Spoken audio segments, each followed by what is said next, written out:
The morning air bit at Hannah Mitchell's cheeks as she hurried down the busy sidewalk, her worn leather boots splashing through puddles left by the night's rain.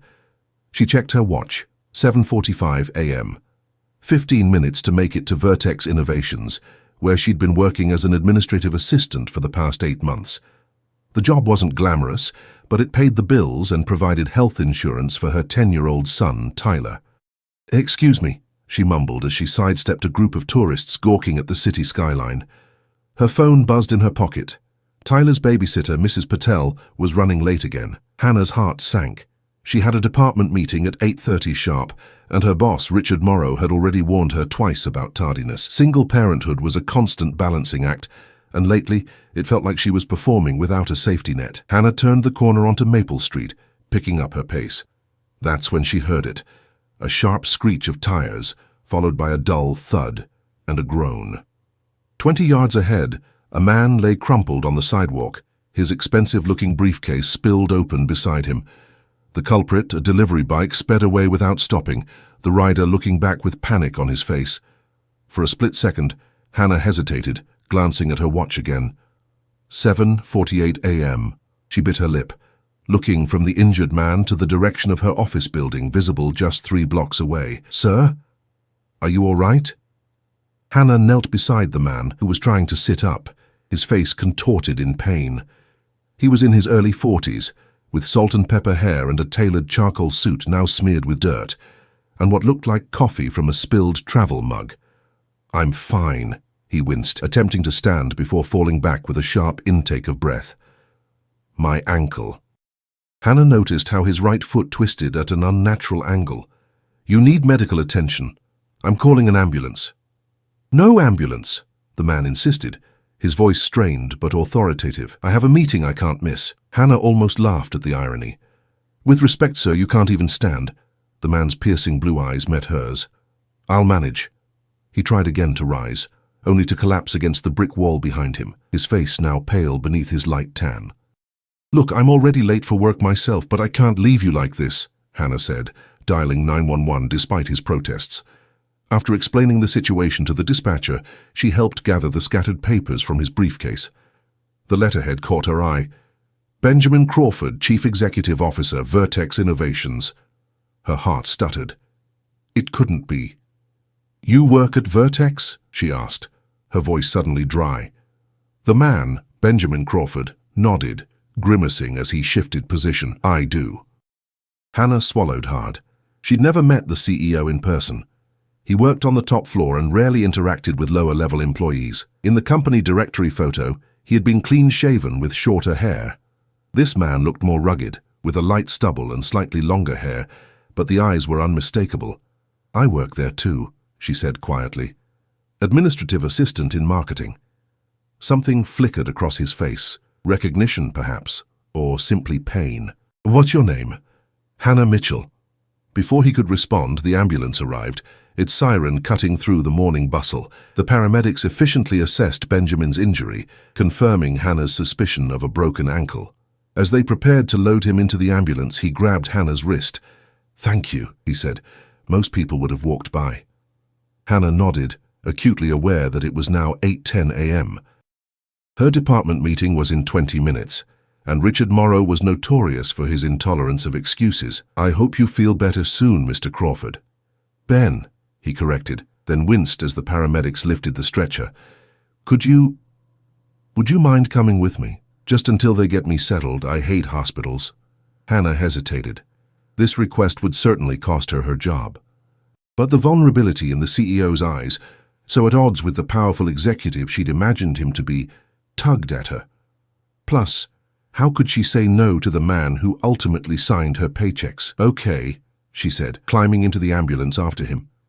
She sent a quick text to her co-worker, Diane, asking her to tell Richard she'd be late due to an emergency.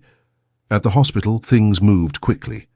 Ben was taken for x-rays, while Hannah sat in the waiting room, nervously checking her phone. 8:45 a.m. Her meeting had started 15 minutes ago, and Diane had responded with a grim emoji. Richard was furious.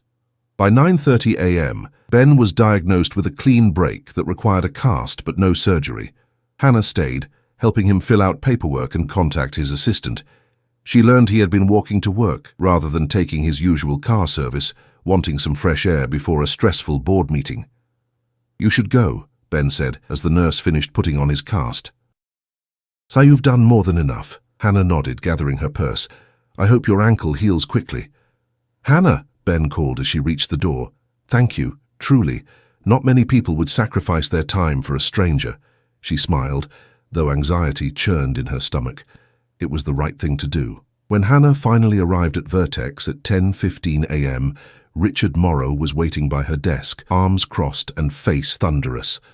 Diane shot her a sympathetic look from across the office. "My office now," Richard barked, turning on his heel. Behind the closed door, Richard didn't bother with pleasantries. "This is the third time you've been late this month, Hannah." "I know, but there was an emergency." "There's always an emergency with you," he cut her off. "Single parents always have excuses. I run a department, not a charity." Hannah's cheeks burned with indignation. "That's not fair. I've never missed a deadline. Company policy states 3 tardies equals grounds for termination," Richard said coldly, sliding a paper across the desk. "I've already processed your severance. Clear out your desk by noon." Hannah stared at the termination notice, her vision blurring. How would she pay rent? Tyler's school fees? His asthma medication? As she packed her meager belongings into a cardboard box, a strange calm settled over her. She had helped someone in need, consequences be damned. If that cost her a job where her supervisor couldn't understand basic human decency, perhaps it wasn't the right place for her anyway. What Hannah couldn't know, as she rode the elevator down for the last time, was that Benjamin Crawford was about to arrive at Vertex Innovations in a wheelchair, his ankle freshly cast, with questions about the kind woman who had sacrificed her morning to help him, and with the power to change both their lives forever. As Hannah exited the Vertex Innovations building, the late morning sun momentarily blinded her. She shifted the cardboard box in her arms, containing 5 framed photos of Tyler, a small potted succulent, and a coffee mug with "World's Best Mom" painted in Tyler's wobbly handwriting. 8 months of employment reduced to a box she could barely fill. Her phone rang. It was Mrs. Patel. "Hannah, dear, is everything okay? You usually call when you get to work." Hannah swallowed the lump in her throat. "I'm actually not at work anymore, Mrs. Patel. I got fired." There was a pause on the other end. "Oh my goodness. What happened?" Hannah explained briefly while navigating toward the bus stop. She couldn't afford a rideshare today, or maybe any day in the near future. "That's terrible," Mrs. Patel exclaimed. "For helping someone injured? Who does such a thing?" "Richard Morrow, apparently," Hannah sighed, setting her box on the bench at the bus stop. "Look, I'm going to start job hunting right away, but I might need to cut back on childcare hours until I find something." "Nonsense," Mrs. Patel replied firmly. "Tyler stays with me as usual until you're back on your feet. We'll work out the payment later." Tears welled in Hannah's eyes. "I can't ask you to—" "You didn't ask. I offered." "That's what neighbors do." Mrs. Patel's tone brooked no argument. "Now go home and rest today. Tomorrow you can fight the world again." Hannah thanked her and hung up, wiping away tears with the back of her hand. The kindness was overwhelming after Richard's coldness. As she boarded the bus, she couldn't help wondering what would happen to her small family now. The job market was tight, and Vertex had offered decent benefits. The thought of Tyler going without his medication made her stomach clench with anxiety.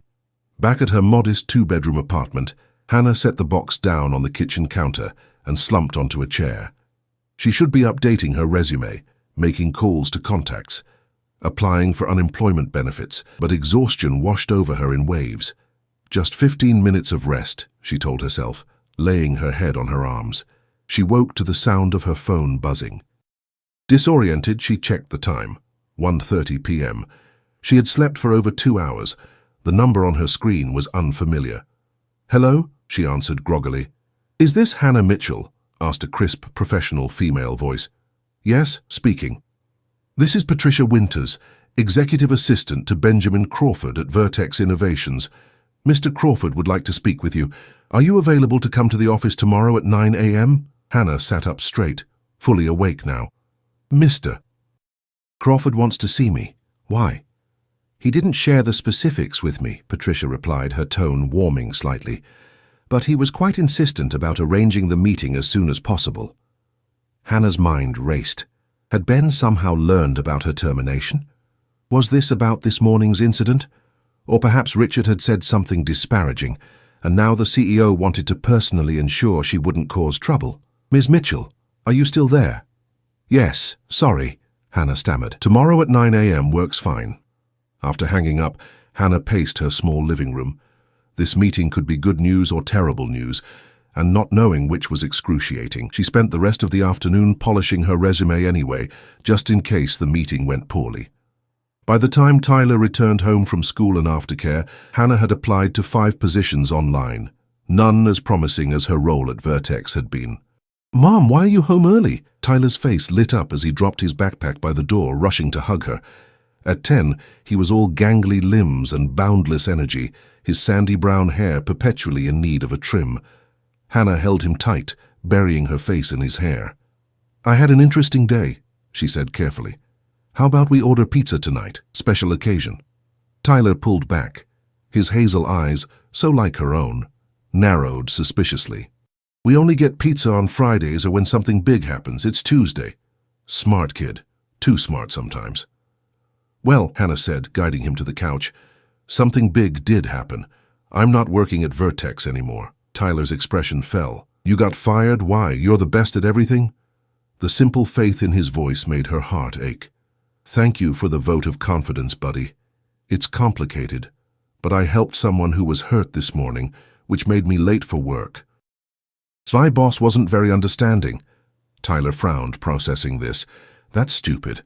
Helping people is more important than being on time. Hannah smiled despite everything. I think so too. And don't say stupid, please. Fine. That's illogical, Tyler amended, using one of his favorite vocabulary words from science class. So what happens now? Now, Hannah said, reaching for her phone. We order that pizza. And tomorrow I have a meeting with someone important, and then I'll be looking for a new job. But don't worry, everything's going to be okay. As she said it, she desperately hoped it was true. Tyler didn't need to know that their emergency fund would only last 6 weeks, or that his asthma medication would need to be refilled in just 18 days. He didn't need to know that the rent was due in 10 days, or that her student loans wouldn't wait just because she'd lost her income.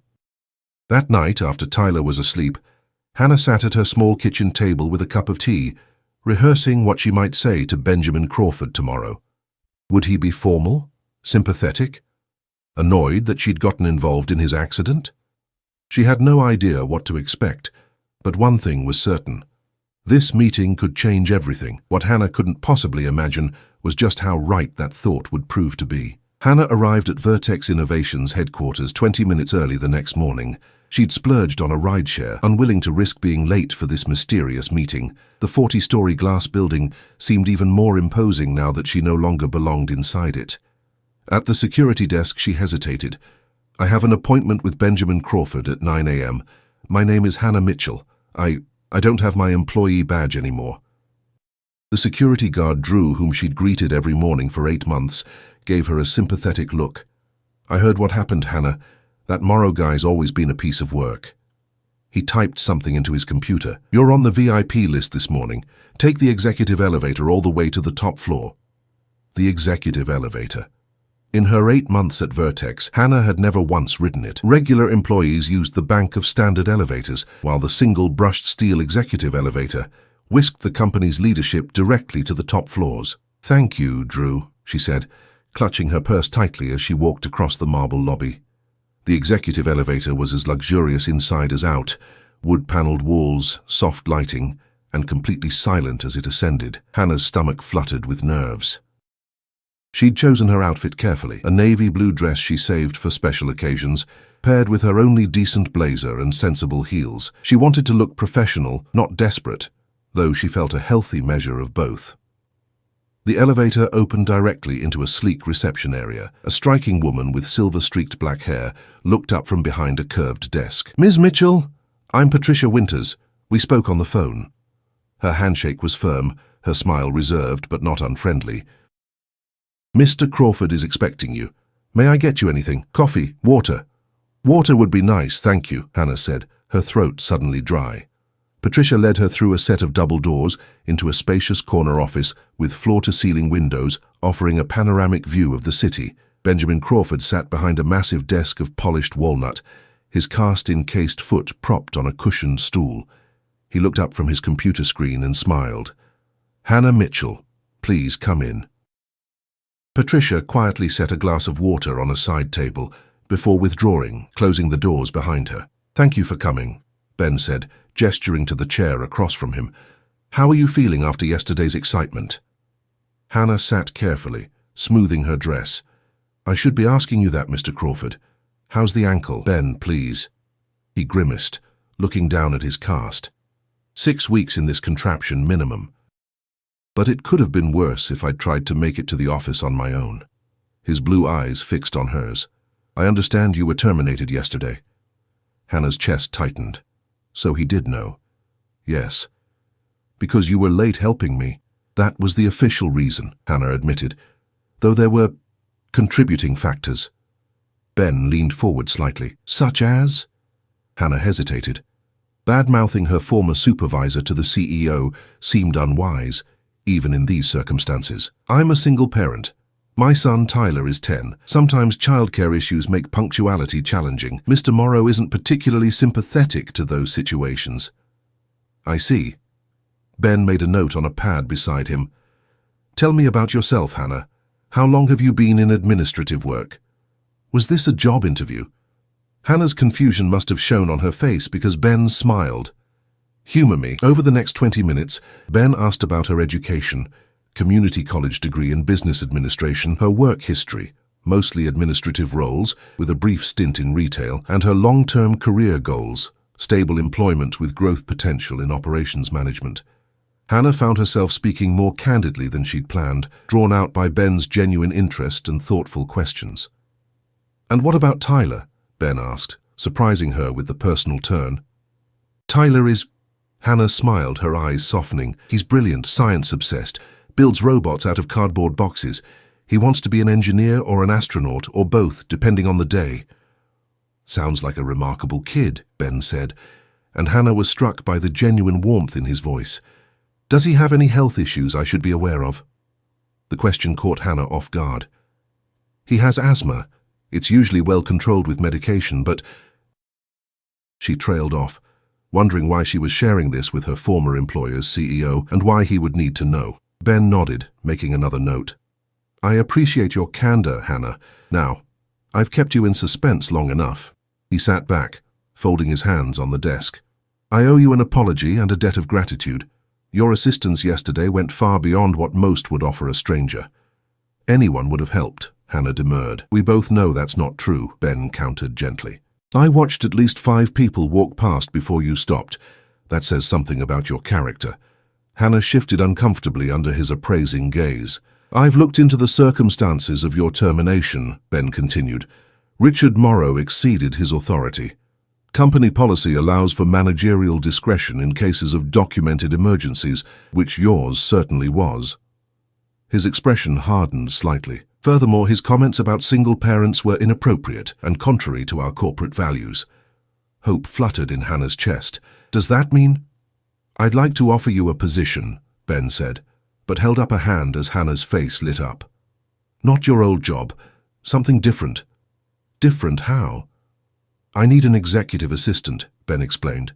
"Patricia is being promoted to operations director next month, a move that's been in the works for some time.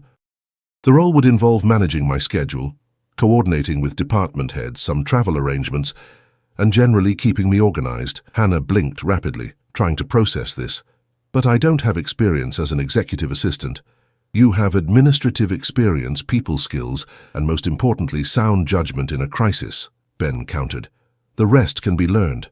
Patricia would train you thoroughly before her promotion takes effect."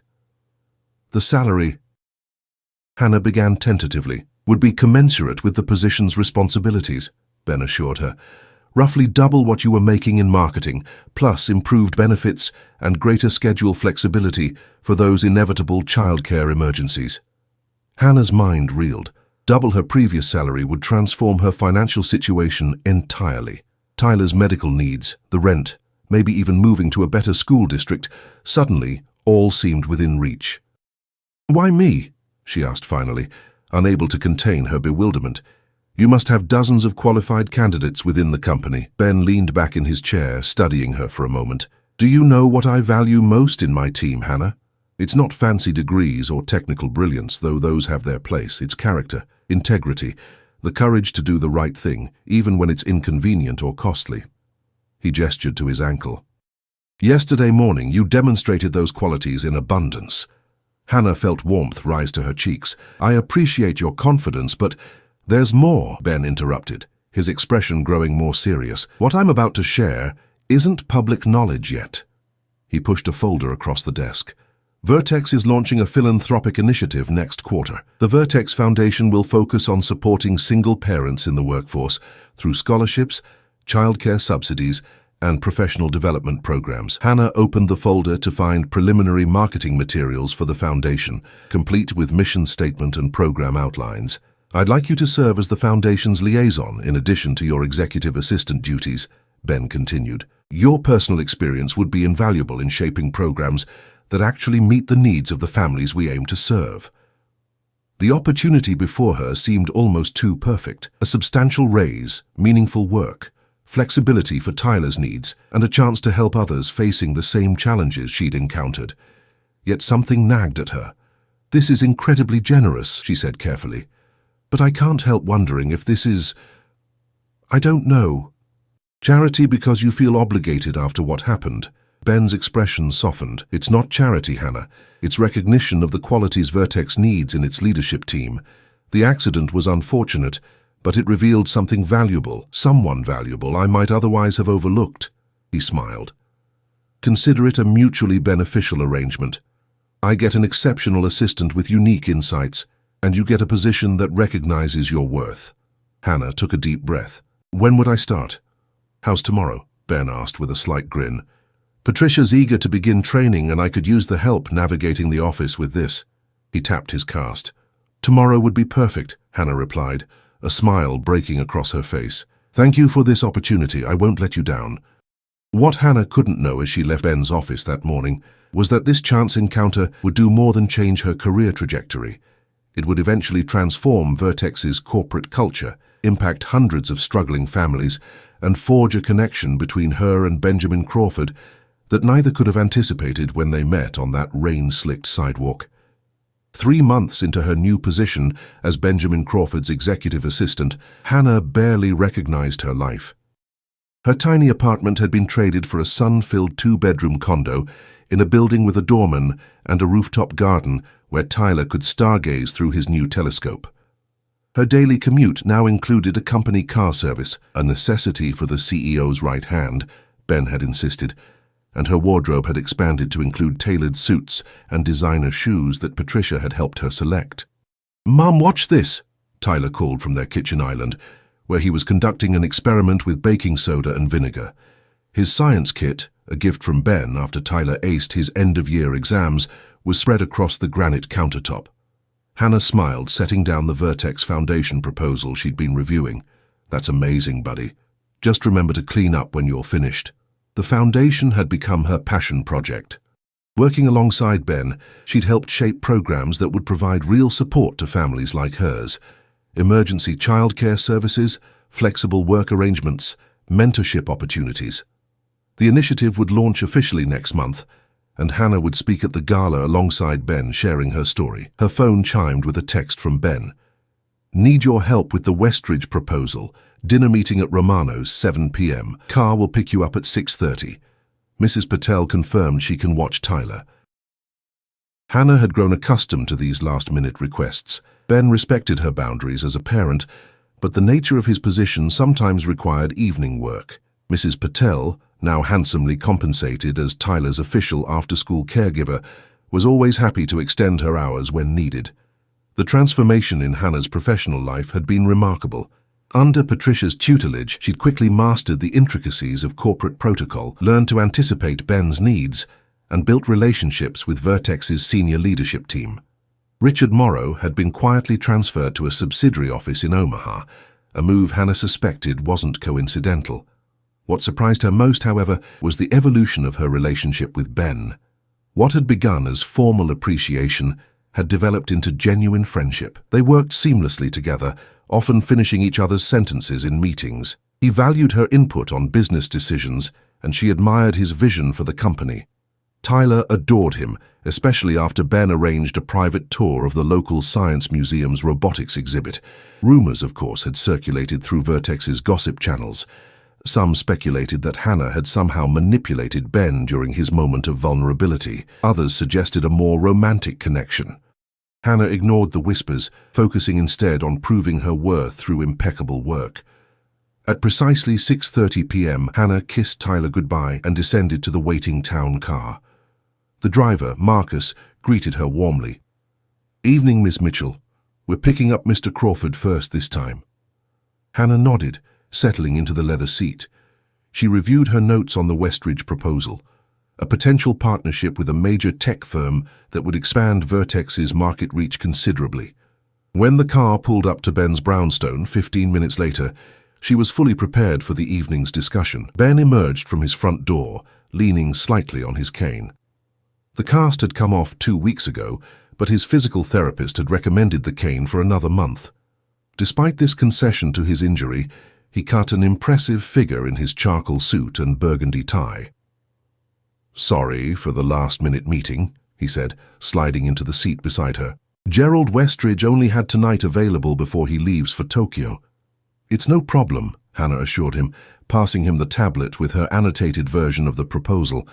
"I've highlighted the sections that needed clarification and added the financial projections you requested." Ben scrolled through her notes, nodding appreciatively. "This is excellent work, Hannah. I don't know how I managed without you." "Probably with a lot more coffee and a lot less sleep," she quipped.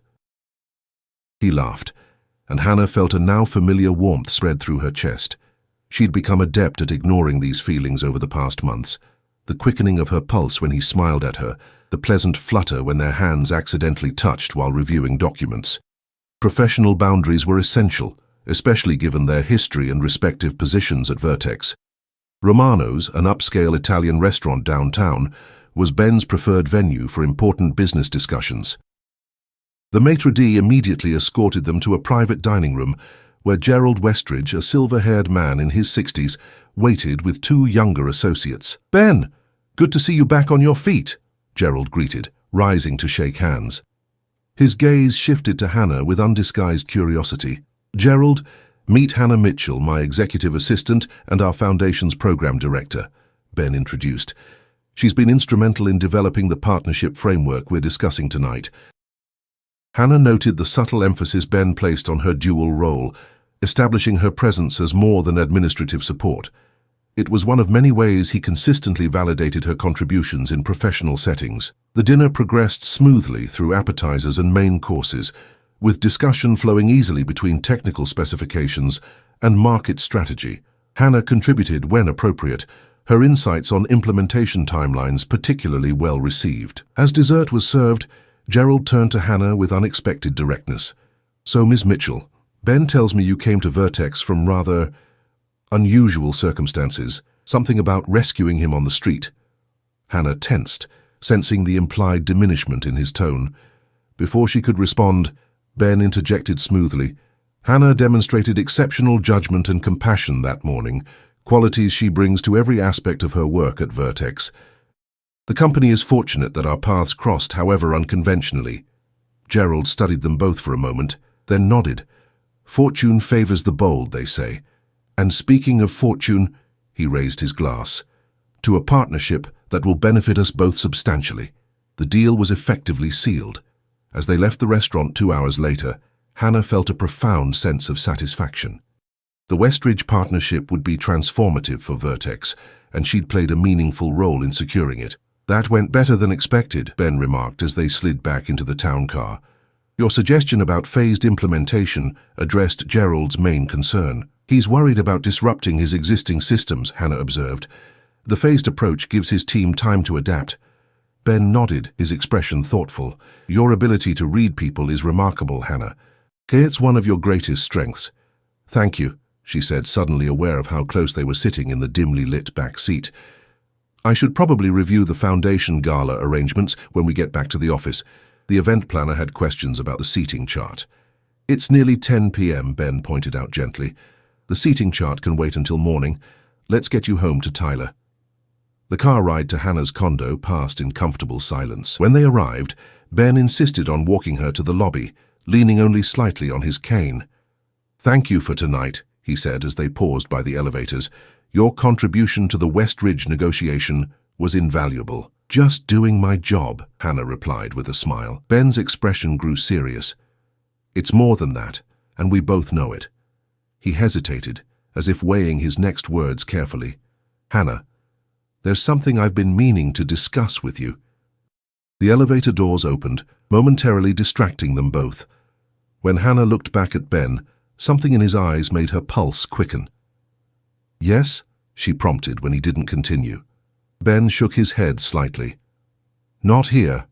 Not now. It can wait until after the foundation launch. We should both focus on making that successful. Hannah nodded, though curiosity burned within her. Good night, Ben. Good night, Hannah. As she rode the elevator up to her floor, Hannah's mind raced with possibilities. Was he going to restructure her position, offer her a different role? The foundation launch was just 3 weeks away. Whatever Ben wanted to discuss, it clearly mattered enough to him to choose the right moment. The following week passed in a blur of foundation preparations. Hannah coordinated with caterers, finalized the guest list, reviewed her speaking notes, and managed Ben's increasingly packed schedule. They had little time for private conversation. Their interactions focused entirely on work. 2 days before the gala, Hannah was reviewing donor materials in Ben's office when Patricia knocked and entered, her expression troubled. Ben, Victoria Harrington is here to see you. Hannah saw Ben's posture stiffen almost imperceptibly. I don't have anything scheduled with Victoria. She says it's urgent, Patricia replied, her tone carefully neutral. Ben sighed. Send her in. As Patricia withdrew, he turned to Hannah. Victoria Harrington is your ex-wife, Hannah finished quietly. I remember from the background briefing when I started. What she didn't add was that she'd learned considerably more about Victoria Harrington Crawford in the months since. A prominent corporate attorney, famously ambitious, and rumored to have left the marriage when Ben refused to relocate to London for her career advancement. Before Ben could respond, the door opened and Victoria swept in. Tall, impeccably dressed, with sleek blonde hair and sharp features, she radiated confident authority. Benjamin, she greeted coolly, before her gaze settled on Hannah. I'd like to speak with you privately. Hannah is my executive assistant, Ben replied, his tone matching Victoria's in temperature. Anything you need to discuss with me can be said in her presence. Victoria's perfectly shaped eyebrows rose slightly. Very well. I'm returning to New York permanently. Anderson and Mercer is opening a branch office here and they've offered me managing partnership. Congratulations, Ben said evenly. But I'm not sure why this required an unscheduled visit. Victoria's gaze flicked briefly to Hannah before returning to Ben. I thought we might reconsider our situation, given the change in circumstances. The reasons for our separation no longer apply. The implication hung in the air like a thundercloud. Hannah felt suddenly acutely out of place, witnessing a conversation far too personal for her professional role. I should give you privacy, she murmured, gathering her materials. That's not necessary, Ben said, but Hannah was already moving toward the door. I'll check on the catering arrangements for the gala, she said, avoiding eye contact with either of them. Patricia has my number if you need anything. Once in the safety of her own office, Hannah sat heavily in her chair, her heart pounding uncomfortably. The poised, beautiful Victoria was exactly the type of woman she would have pictured with Ben, sophisticated, accomplished, moving in the same elite circles. Against that image, Hannah felt hopelessly outclassed, despite her professional growth over recent months. More troubling was her emotional reaction. The sharp pang of jealousy that had struck her at Victoria's words confirmed what she'd been trying to deny. Her feelings for Ben had evolved far beyond professional admiration or friendship. She had fallen in love with her boss, a complication that could jeopardize everything she'd worked to achieve. Hannah managed to avoid Ben for the remainder of that day, burying herself in foundation preparations. She left the office early, claiming Tyler had a science project emergency. Not entirely untrue, though his volcano model needed only minor adjustments. That evening, as Tyler slept, Hannah sat on her balcony with a glass of wine, confronting the reality of her situation. Her feelings for Ben had grown steadily over their months working together, nurtured by his kindness, intelligence, and the respect he showed her. But acting on those feelings risked everything: her job, her professional reputation, the foundation work that had become so important to her. And now Victoria had returned, clearly interested in reconciliation. Hannah had no illusion about competing with Ben's ex-wife, who shared his background, education, and social standing. Whatever Ben had wanted to discuss with her would likely be shelved now that Victoria was back in the picture. Adult problems, Hannah murmured to herself, echoing the phrase she often used when Tyler asked about matters beyond his understanding. The irony wasn't lost on her. For all her newfound professional confidence, she felt as helpless as a schoolgirl with her first crush. Her phone chimed with a text message. "Are you all right?" "You left abruptly." Hannah stared at the screen, unsure how to respond. Honesty wasn't an option, but neither was she comfortable with outright deception. Just needed to help Tyler with his science project. All set for the gala rehearsal tomorrow. His response came quickly. Victoria's visit was unexpected. Nothing to worry about. See you tomorrow. Nothing to worry about. The words echoed in Hannah's mind as she tried to interpret their meaning.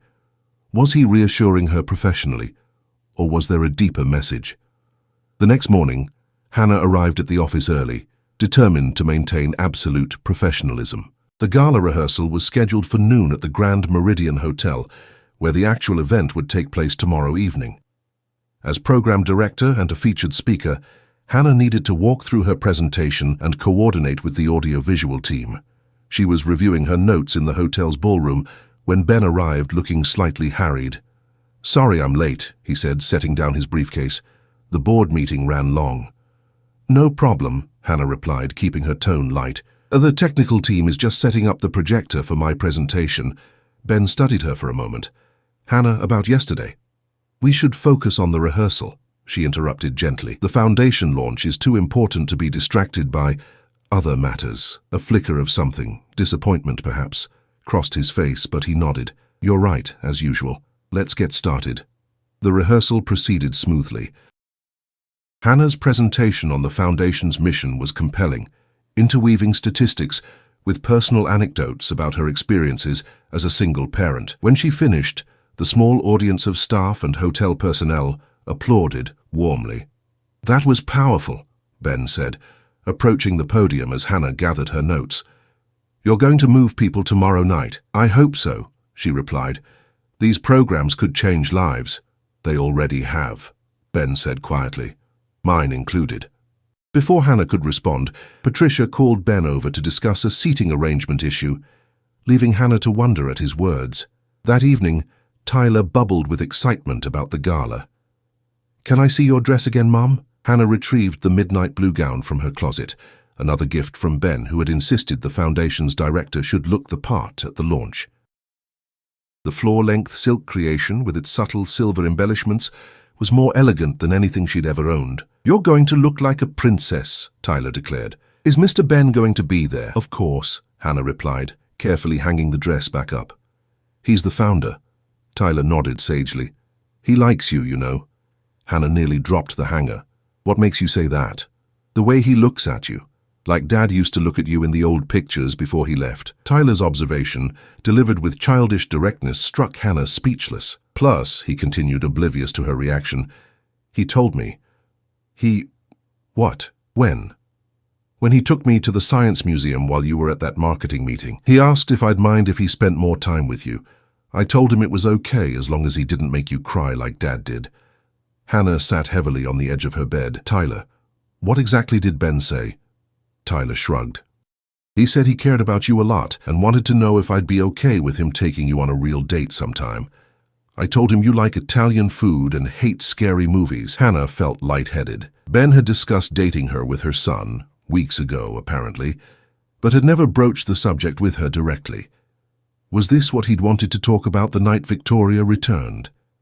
The next evening, as Hannah prepared for the gala, her thoughts remained tangled. Mrs. Patel fussed over Tyler, promising movies and popcorn, while Hannah applied the finishing touches to her makeup.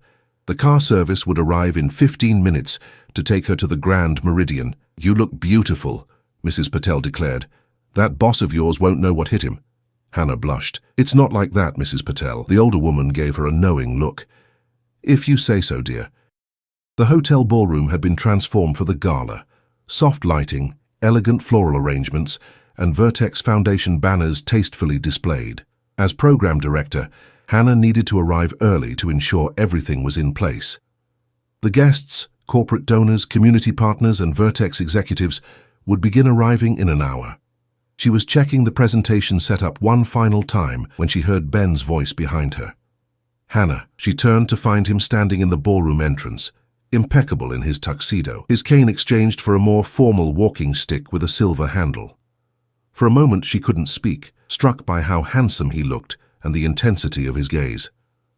"The room looks perfect," he said, approaching her. "As do you." "Thank you," she managed, smoothing her already smooth gown nervously. "Is Victoria attending tonight?" The question slipped out before she could stop it. Ben's expression shifted to one of confusion. "Victoria? No, why would she?" Hannah hesitated. "I assumed, since she's back in town, that you might have reconciled." Understanding dawned on Ben's face. "Is that why you've been avoiding me?" He shook his head, a smile tugging at his lips. "Hannah, Victoria and I have been divorced for 3 years. Her return changes nothing." "But she said the reasons for your separation no longer apply," Hannah pointed out, her heart racing. "The reason for our separation was that we wanted different lives," Ben explained gently. "That hasn't changed. She's career-focused and has no interest in family life. I want—" He paused, taking a step closer. "I want something quite different." The air between them seemed to vibrate with possibility. Hannah was acutely aware of their solitude in the vast ballroom, the staff busy in other areas of the hotel, preparing for the evening. "What do you want, Ben?" she asked softly. "I think you know," he replied, his voice equally quiet. "I've wanted to talk to you about it for weeks, but the timing never seemed right. Then Victoria showed up, and you started avoiding me." Hannah took a deep breath. "Tyler told me you spoke with him about us." Ben looked momentarily abashed. "I should have talked to you first. That was presumptuous of me." "It was," Hannah agreed, "but also sweet." She met his gaze directly. "Ben, we work together. You're my boss." "The foundation is about to launch. There are 1,000 reasons why this is complicated." "I know," he acknowledged, "and if you tell me you're not interested, I'll never mention it again. We'll continue our professional relationship exactly as before." He took another step forward, close enough now that she could detect the subtle notes of his cologne. "But if there's any chance you might feel the same way I do, I think we owe it to ourselves to explore that." "And what way is that?" Hannah asked, her voice barely above a whisper. Ben reached for her hand, holding it gently between both of his. "I'm falling in love with you, Hannah Mitchell. Not because you helped me when I was injured, though I'll always be grateful for that, but because of who you are, your intelligence, your kindness, your strength, the way you advocate for Tyler and others like him, the way you challenge me to be better." Hannah's breath caught in her throat. "Ben, The ballroom doors swung open as the catering staff arrived with trays of champagne flutes. Ben reluctantly released her hand, stepping back slightly as the workers efficiently arranged the glasses on nearby tables. "We should finish this conversation later," Hannah said, composing herself with effort. "The guests will be arriving soon." Ben nodded, though reluctance was evident in his expression. "Tonight, after the event? Dinner, just the two of us?" Hannah smiled, a warmth spreading through her chest that had nothing to do with nervousness. "I'd like that." The gala unfolded beautifully. Hannah's presentation received a standing ovation, moving several potential donors to increase their pledged contributions on the spot. The foundation was officially launched with twice the initial funding target secured, ensuring programs could begin immediately in multiple locations. Throughout the evening, Hannah was aware of Ben's gaze following her across the room as she networked with guests. Occasionally, their eyes would meet, and the silent communication between them sent thrills of anticipation through her. As the event wound down, Ben approached her near the coat check where she was thanking the hotel's event coordinator. "Ready for that dinner?" he asked when they were alone. "I've asked Marcus to bring the car around." "Just let me check on Tyler first," Hannah replied, pulling out her phone. Mrs. Patel answered on the second ring. "Everything is fine, dear. Tyler is sound asleep. Don't rush home. Enjoy your evening." There was a knowing tone in the older woman's voice that made Hannah blush. The restaurant Ben chose was small and intimate, tucked away on a quiet side street. The maitre d' led them to a private corner table, dimly lit by candles. "I've been wanting to bring you here for months," Ben admitted as they settled into their seats. "Their gnocchi is outstanding. Is that why you asked Tyler about Italian food?" Hannah teased gently. Ben laughed. "Busted. I wanted to be prepared." As they enjoyed their late dinner, conversation flowed easily between them, touching on the gala's success, future foundation plans, and eventually more personal topics. Hannah found herself sharing stories about Tyler's early years, the challenges and joys of raising him alone after his father abandoned them when Tyler was just 3. "He's lucky to have you," Ben said, reaching across the table to take her hand. "You're an extraordinary mother." "What about you?" Hannah asked. "Did you and Victoria ever want children?" A shadow crossed Ben's face. "I did. She didn't. It became one of many incompatibilities we couldn't resolve." He hesitated, then added, "I've always wanted a family. The more traditional aspects of success, the company, the financial security, they mean little without someone to share them with." The vulnerability in his admission touched Hannah deeply. "And now," she asked softly, "now I've found someone who makes me believe it might still be possible," he replied, his gaze steady on hers. "If she's willing to take a chance on a workaholic with a recently healed ankle and absolutely no sense of direction in grocery stores." Hannah laughed. "That's oddly specific." "Patricia may have mentioned the grocery store incident from last Christmas party shopping," Ben admitted with a grin. As they finished their meal, the easy banter between them gradually shifted to something more serious, more charged with possibility. "Where do we go from here?" Hannah asked as Ben helped her into her coat. "Professionally, I mean, there will be talk." "There's already talk," Ben pointed out. "But I understand your concern.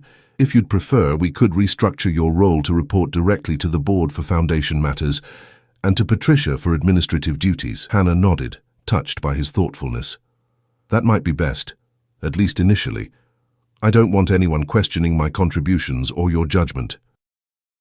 Outside the restaurant, snow had begun to fall lightly, dusting the sidewalk with delicate crystals. Marcus waited with the car, but Ben made no move toward it immediately. "I know this is complicated," he said, taking both her hands in his. "And we have a lot to figure out, but I want you to know I'm serious about this, about us. Whatever challenges come, we'll face them together." Hannah looked up at him, snowflakes catching in his dark hair. 6 months ago, she'd been a struggling single mother, desperate to keep a job that barely covered her bills. Now she stood on a snow-dusted sidewalk with a man who respected her mind, valued her work, adored her son, and somehow, improbably, loved her. "Together sounds perfect," she whispered, rising on tiptoes to press her lips gently to his. As Ben's arms enfolded her, deepening the kiss as snowflakes swirled around them, Hannah felt the final pieces of her new life clicking into place. The woman who had stopped to help an injured stranger that rainy morning could never have imagined where compassion would lead her, to professional fulfillment, financial security, and now to love with a man who saw her true worth. When they finally broke apart, Ben's eyes shone with happiness. "I should get you home to Tyler." "Yes," Hannah agreed, though she made no move to step away from his embrace. "But tomorrow maybe you could come over for dinner. Tyler's been wanting to show you his volcano project." "I'd like that very much," Ben replied, brushing a snowflake from her cheek with tender care. As they drove through the gently falling snow toward Hannah's condo, her hand clasped firmly in Ben's, Hannah reflected on the strange, wonderful journey that had brought her here. One act of kindness on a hectic morning had changed everything, not just for her and Tyler, but for countless families who would benefit from the foundation born from that chance encounter. Some might call it fate. Hannah preferred to think of it as proof that doing the right thing, even when difficult, could lead to possibilities beyond imagination. And as Ben's thumb traced gentle circles on her palm, she silently thanked the universe for that rainy morning, when being late to work had somehow led her exactly where she was meant to be.